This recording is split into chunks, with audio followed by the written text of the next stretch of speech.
श्रील प्रभुपाद की जय, गुरु गौरांग की जय। तो कल के सत्र में हमने सुना था चैतन्य महाप्रभु सनातन गोस्वामी को समझाते हैं किस विषय में। सनातन गोस्वामी की इच्छा होती है कि मेरा शरीर और भक्ति करने योग्य नहीं रह गया, इसलिए शरीर को मैं त्याग दूंगा। चैतन्य महाप्रभु स्वयं भगवान है, सनातन गोस्वामी के हृदय में भी रहते हैं। तो चैतन्य महाप्रभु ने सनातन गोस्वामी को कहा, अगर शरीर त्यागने से भगवान प्राप्त होते तो ऐसे में सैकड़ों शरीर त्याग देता। शरीर त्यागने से कभी भी भगवान प्राप्त नहीं हो सकते। भगवान तो केवल भक्ति से प्राप्त होते हैं। और आत्महत्या का जो विचार है ये तमोगुण से प्रेरित होता है, और तमोगुण रजोगुण में मनुष्य समझ नहीं सकता कि कृष्ण कौन है। और जब तक कोई भक्ति नहीं कर सकता, अपने हृदय में वह सुप्त कृष्ण प्रेम को जागृत नहीं कर सकता। सुप्त प्रेम तभी जागृत होगा जब वह कृष्ण की भक्ति करेगा। आत्महत्या करने से कभी भी भक्त कृष्ण के चरण कमलों की शरण प्राप्त नहीं कर पाता। तो इस प्रकार से चैतन्य महाप्रभु ने सनातन गोस्वामी को समझाया था, और ये भी बताया था कि कोई ब्राह्मण कुल में जन्मा हो, भगवान का भक्त नहीं है, तो वह कुत्ते का मांस खाने वाले कुल में जन्मे व्यक्ति से भी नीच माना जाता है। और कोई शौपच, शौपच मतलब कुत्ता, उस कुल में कोई जन्मा व्यक्ति है, वो भगवान का भक्त है, तो ऐसे भक्त को ब्राह्मण से भी श्रेष्ठ माना जाता है। वह भक्त अपना भी उद्धार करता है और अपने परिवार का भी उद्धार करता है। भक्ति संपन्न करने की विधियों में 9 संस्तुत विधियां सर्वश्रेष्ठ हैं, क्योंकि इन विधियों में कृष्ण तथा उनके प्रति प्रेम प्रदान करने की महान शक्ति निहित है। भक्ति की 9 विधियों में से सर्वाधिक महत्वपूर्ण है भगवान के पवित्र नाम का सदैव कीर्तन करना। यदि कोई 10 प्रकार के अपराधों से बचते हुए ऐसा करता है तो वह आसानी से भगवान के अमूल्य प्रेम को प्राप्त कर लेता है। यह सुनकर सनातन गोस्वामी को अत्यधिक आश्चर्य हुआ। वे समझ गए आत्महत्या करने का मेरा निर्णय भी चैतन्य महाप्रभु को अच्छा नहीं लगा। सनातन गोस्वामी ने निष्कर्ष निकाला, भूत वर्तमान तथा भविष्य को जानने वाले श्री चैतन्य महाप्रभु ने मुझे आत्महत्या करने से मना किया है। तब वह महाप्रभु के चरणों पर गिर पड़े और उनसे इस प्रकार बोले, हे प्रभु, आप सर्वज्ञ कृपालु तथा स्वतंत्र परमेश्वर हैं। मैं तो कठपुतली की तरह जैसा आप चाहते हैं नाचता हूँ। मैं नीच कुल में जन्मा हूँ, निस्संदेह मैं सबसे नीच हूँ। मैं घृणित हूँ क्योंकि मुझ में पापी व्यक्ति के सारे दुर्गुण हैं। यदि आप मुझे जीवित रखते हैं तो क्या लाभ होगा। तो महाप्रभु सनातन गोस्वामी को कहते हैं, भक्ति की विधि को पूरा करने की 9 विधियां हैं जो कृष्ण का प्रेम प्रदान कर सकती हैं। और भक्ति की 9 विधियों में सबसे महत्वपूर्ण है भगवान के पवित्र नाम का सदैव कीर्तन करना। अब साधक 10 प्रकार के नाम अपराधों से बचता हुआ भगवान का नाम जप करे तो वह आसानी से भगवान के अमूल्य प्रेम को प्राप्त कर सकता है। यह सुनकर सनातन गोस्वामी को आश्चर्य हुआ कि मेरा आत्महत्या करने का जो निर्णय है वो भी चैतन्य महाप्रभु को अच्छा नहीं लगा। अब सनातन गोस्वामी ने यही निष्कर्ष निकाला, चैतन्य महाप्रभु मुझे आत्महत्या करने से मना कर रहे हैं, जो सब कुछ जानते हैं। तो महाप्रभु के चरणों पर सनातन गोस्वामी गिर पड़े और बोले, आप सर्वज्ञ हैं, कृपा करने वाले हैं, स्वतंत्र हैं। मैं तो एक कठपुतली की तरह हूँ, जैसा आप चाहते हैं मैं वैसा ही नाचता हूँ। मैं नीच कुल में जन्मा हूँ, सबसे नीच व्यक्ति हूँ। मैं घृणित हूँ और मुझ में पापी व्यक्ति के सारे दुर्गुण हैं। मुझे जीवित रखने से आपको क्या लाभ मिलेगा। प्रभु कहे, तुम्हार देह मोर निज धन, तुम्ही मोरे करिया छ आत्मसमर्पण। श्री चैतन्य महाप्रभु ने कहा, तुम्हारा शरीर मेरी संपत्ति है, तुम इसे पहले ही मुझको समर्पण कर चुके हो, इसलिए अब अपने शरीर पर तुम्हारा कोई अधिकार नहीं है। परेर द्रव्य तुम्ही केने चाह विनाशीते, धर्माधर्म विचार की बाना पार करीते। तुम दूसरे की संपत्ति को क्यों नष्ट करना चाहते हो? क्या तुम यह विचार नहीं कर सकते कि क्या उचित है और क्या अनुचित? तुम्हारा शरीर मोर प्रधान साधन, ए शरीर साधिमो आमी बहु प्रयोजन। तुम्हारा शरीर अनेक आवश्यक कार्य संपन्न कराने के लिए मेरा प्रमुख प्रधान है। तुम्हारे शरीर के द्वारा मैं अनेक कार्यों को पूरा करूंगा। भक्त भक्ति कृष्ण प्रेम तत्वेर निधार, वैष्णवेर कृत्य आर वैष्णव आचार। तुम्हें भक्त ईश्वर प्रेम वैष्णवों के कर्तव्य तथा वैष्णव के गुणों का निर्धारण करना होगा। कृष्ण भक्ति कृष्ण प्रेम सेवा प्रवर्तन, लुप्त तीर्थ उद्धार और वैराग्य शिक्षण। तुम्हें कृष्ण भक्ति बतलानी होगी, कृष्ण प्रेम अनुशीलन के केंद्र स्थापित करने होंगे, लुप्त तीर्थ स्थलों का उद्धार करना होगा तथा लोगों को शिक्षा देनी होगी कि सन्यास किस तरह ग्रहण किया जाए। निज प्रिय स्थान मोर मथुरा वृंदावन, तहाँ एत धर्म चाही करिते प्रचारण। मथुरा वृंदावन मेरा अति प्रिय अपना धाम है। मैं कृष्ण भावनामृत का प्रचार करने के लिए वहां अनेक कार्य करना चाहता हूँ। मातार आज्ञाएं आमी वासी नीला चले, ताहा धर्म सिखाईते नाही निज बले। मैं अपनी माता के आदेश से जगन्नाथपुरी में रह रहा हूँ, अतः मैं लोगों को धार्मिक सिद्धांतों के अनुसार रहना सिखाने के लिए मथुरा वृंदावन नहीं जा सकता। एत सब कर्म आमी ये देह करीमो, तहा छाड़िते चाह तुमी के मैंने सही मु। मुझे ये सारा कार्य तुम्हारे शरीर के माध्यम से कराना है, किंतु तुम इसे त्यागना चाहते हो, ये मैं कैसे सह सकता हूं। अब यहाँ पे देखिए महाप्रभु बहुत सुंदर बात बता रहे हैं। वे कहते हैं भक्त का शरीर उसका अपना शरीर नहीं होता, भक्त का शरीर भगवान का शरीर हो जाता है जब वह भक्त भगवान की सेवा में अपने शरीर को लगाता है। तो महाप्रभु कहते हैं सनातन गोस्वामी को, ये शरीर अब तुम्हारी संपत्ति नहीं है, ये मेरी संपत्ति है। तुम पहले ही शरीर को मुझे दे चुके हो, इसलिए अब अपने शरीर पर तुम्हारा कोई अधिकार नहीं है। ऐसे भक्तों को सुनना चाहिए, शरीर मुझे कृष्ण ने दिया है, ये कृष्ण की संपत्ति है और इस शरीर को मैं कृष्ण की सेवा में लगाकर उनको संतुष्ट करने का प्रयास करूंगा।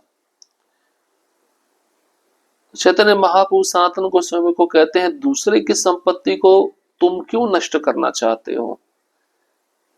अब भगवान ने शरीर दिया तो संपत्ति भगवान की हुई ना, दूसरे की हुई, और हम इसको आत्महत्या करना चाहते हैं तो इसको नष्ट करना कहा जाता है, तो ये ठीक नहीं है। अब आपने किसी से वस्तु लिया, आप उसको खराब करोगे, नष्ट करोगे, जिसने वस्तु दी वो मांगेगा, फिर आप उसको कैसे लौटा पाओगे? चैतन्य महाप्रभु ये भी कहते हैं, क्या तुम विचार नहीं कर सकते क्या सही है क्या गलत है? तुम्हारे शरीर से मुझे बहुत सारी सेवाएं करानी है। तुम्हारा शरीर सेवा कराने के लिए मेरा प्रमुख प्रधान है और तुम्हारे शरीर के द्वारा मैं अनेक कार्यों को पूरा करवाऊंगा। तो भगवान का प्रयोजन है हर एक भक्त के लिए। हर एक भक्त का शरीर कोई साधारण शरीर नहीं होता, भगवान ने कुछ ना कुछ नियोजन बना रखा है उस भक्त के शरीर के लिए। अब चैतन्य महाप्रभु कहते हैं, तुम्हें भक्त ईश्वर प्रेम वैष्णवों के कर्तव्य या वैष्णव के गुणों का वर्णन करना होगा। इस शरीर को मैं कौन सी सेवा में लगाऊंगा? तुम्हें प्रचार करना होगा, तुम्हें मंदिर बनाने होंगे, जो लुप्त तीर्थ स्थल है उनका उद्धार करना होगा, लोगों को शिक्षा देनी होगी और सन्यास किस तरह लिया जाए उसकी शिक्षा देनी होगी। तो ये सब चीजें मैं तुम्हारे शरीर से करवाऊंगा। इतनी बड़ी सेवा तुम्हारे शरीर से होने वाली और शरीर को तुम खत्म करना चाहते हो। चैतन्य महाप्रभु सनातन गोस्वामी को कहते हैं, मथुरा वृंदावन मेरी अति प्रिय भूमि है। मैं कृष्ण भावनामृत का प्रचार करने के लिए वहां अनेक कार्य करना चाहता हूं। अब मेरी माँ ने मुझे उपदेश दिया है कि तुम जगन्नाथपुरी रहो, उनके आदेश से मैं जगन्नाथपुरी रह रहा हूं। तो मैं धार्मिक सिद्धांतों के अनुसार लोगों को सिखाने के लिए मथुरा वृंदावन नहीं जा सकता। इसलिए तुमको मथुरा वृंदावन भेजकर वहां पे अनेक प्रकार के ग्रंथ लिखना, वहां पे लुप्त तीर्थ स्थलों का उद्धार करना और वहां पे कृष्ण भक्ति का प्रचार करना, मंदिर बनवाना, ये सब मैं तुम्हारे शरीर से करवाऊंगा। मुझे ये सारा कार्य तुम्हारे शरीर के माध्यम से करवाना है, किंतु तुम इसे त्यागना चाहते हो, ये मैं कैसे सह सकता हूं। उस समय सनातन गोस्वामी ने श्री चैतन्य महाप्रभु से कहा, मैं आपको सादर नमस्कार करता हूं। आप अपने हृदय के भीतर जो गहन विचार करते हैं उन्हें कोई नहीं समझ सकता। कठपुतली जादूगर के निर्देशानुसार नाचती गाती है, किंतु यह नहीं जानती कि वह किस तरह नाच गा रही है। हे प्रभु, आप जिस तरह नचाते हैं मनुष्य उसी के अनुसार नाचता है, किंतु वह कैसे नाचता है और उसे कौन नचाता है वह ये नहीं जानता। हरिदास कहे प्रभु सुन हरिदास, परेर द्रव्य इहो चाहेन करिते विनाश। श्री चैतन्य महाप्रभु ने हरिदास ठाकुर से कहा, प्रिय हरिदास, जरा मेरी बात सुनो। यह भद्र पुरुष पराई संपत्ति को नष्ट करना चाहता है। परेर स्थाप्य द्रव्य के न खाए भी लाए, निषेधिय इहारे ये ना करे अन्याय। जिसे पराया धन सौंपा जाता है वह ना तो उसे वितरित करता है, ना ही अपने उपयोग में लाता है, इसलिए उससे कहो कि ऐसा अवैध कार्य ना करे। हरदास ठाकुर ने उत्तर दिया, हम अपनी क्षमताओं पर झूठे ही गर्व करते हैं। वस्तुतः हम आपके गहन विचारों को समझ नहीं सकते। जब तक आप हमें बताते नहीं तब तक हम ना तो आपके अभिप्राय को समझ पाते, ना ही यह कि किसके माध्यम से आप क्या कराना चाहते हैं। एतादृश तुम इहार करी याच अंगीकार, इत सौभाग्य इहा नाहे कहार। हे महोदय, चूंकि आप जैसे महापुरुष ने सनातन गोस्वामी को स्वीकार कर लिया है, अतः वह अत्यधिक भाग्यशाली है। उसके समान भाग्यशाली कोई दूसरा नहीं हो सकता। इस तरह श्री चैतन्य महाप्रभु ने हरदास ठाकुर तथा सनातन गोस्वामी दोनों का आलिंगन किया और तब उठ खड़े हुए एवं दोपहर का कृत्य करने के लिए चले गए। अब इतना सब सुनने के बाद सनातन गोस्वामी चैतन्य महाप्रभु को कहते हैं, आपको मैं नमस्कार करता हूं। आप अपने हृदय के भीतर जो गहन विचार करते हैं उसे कोई समझ नहीं पाता। कठपुतली जादूगर के निर्देशानुसार नाचती गाती है। जादूगर जैसे कठपुतली को नचाना चाहता है, कठपुतली वैसे ही नाचती है, लेकिन उस कठपुतली को यह पता नहीं चलता वह किस तरह नाच गा रही है। हे प्रभु, आप जिस तरह नचाते हैं मनुष्य उसी के अनुसार नाचता है, और मनुष्य को यह भी पता नहीं चलता है कि वह कैसे नाच रहा है। तब चैतन्य महाप्रभु ने हरदास ठाकुर को कहा, देखो हरदास ठाकुर, ये अच्छा व्यक्ति पराई संपत्ति को नष्ट करना चाहता है। अच्छा व्यक्ति कौन? सनातन गोस्वामी। पराई संपत्ति क्या? वो शरीर जो उनका अपना है। तो उदाहरण देके बता रहे, जब पराया धन सौंपा जाता है तो वह व्यक्ति उस पराया धन को ना तो किसी को दे सकता है, ना ही अपने उपयोग में ला सकता है। इसलिए उससे कहो कि ऐसा अवैध कार्य ना करे। हरदास ठाकुर भी उत्तर देते हैं, हम अपनी क्षमताओं पर झूठे गर्व करते हैं। आपने जो विचार बताए कितने गहन है, इसको हम समझ नहीं सकते।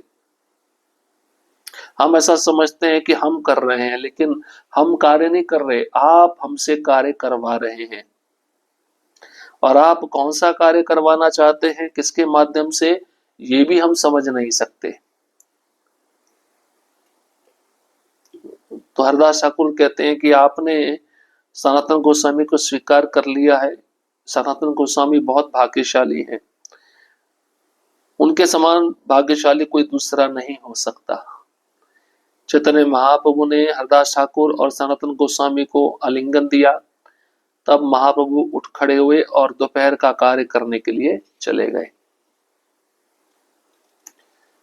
तो इस तरह से बहुत सुंदर शिक्षा दी है महाप्रभु। इस जो शरीर है, इस शरीर भक्त का दिव्य है, भौतिक नहीं है, और भक्त अपनी इच्छा से शरीर के साथ कुछ भी नहीं कर सकता। जैसा भगवान चाहते हैं उस भक्त को वैसा ही सेवा करना होगा। और उदाहरण दे रहे हैं कठपुतली का। जैसे जादूगर कठपुतली को नचाता है, कठपुतली को वैसे ही नाचना पड़ता है। कठपुतली स्वतंत्र नहीं होती, ऐसे ये भक्त भी स्वतंत्र नहीं है। वह भगवान की और गुरुजनों की आज्ञा अनुसार बंधे हुए हैं। इसलिए स्वतंत्र रूप से अपनी इच्छा से शरीर को गलत कार्य में नहीं लगाना चाहिए। भक्त के लिए बहुत सुंदर शिक्षा है। अब चैतन्य महाप्रभु और भी कुछ संदेश हरदास ठाकुर के द्वारा सनातन गोस्वामी को देना चाहते हैं। वो संदेश हम अगले सत्र में श्रवण करेंगे। हरे कृष्णा कृष्ण कृष्ण हरे हरे, हरे राम राम राम हरे हरे। श्रील प्रभुपाद की जय, गुरु गौरांग की जय।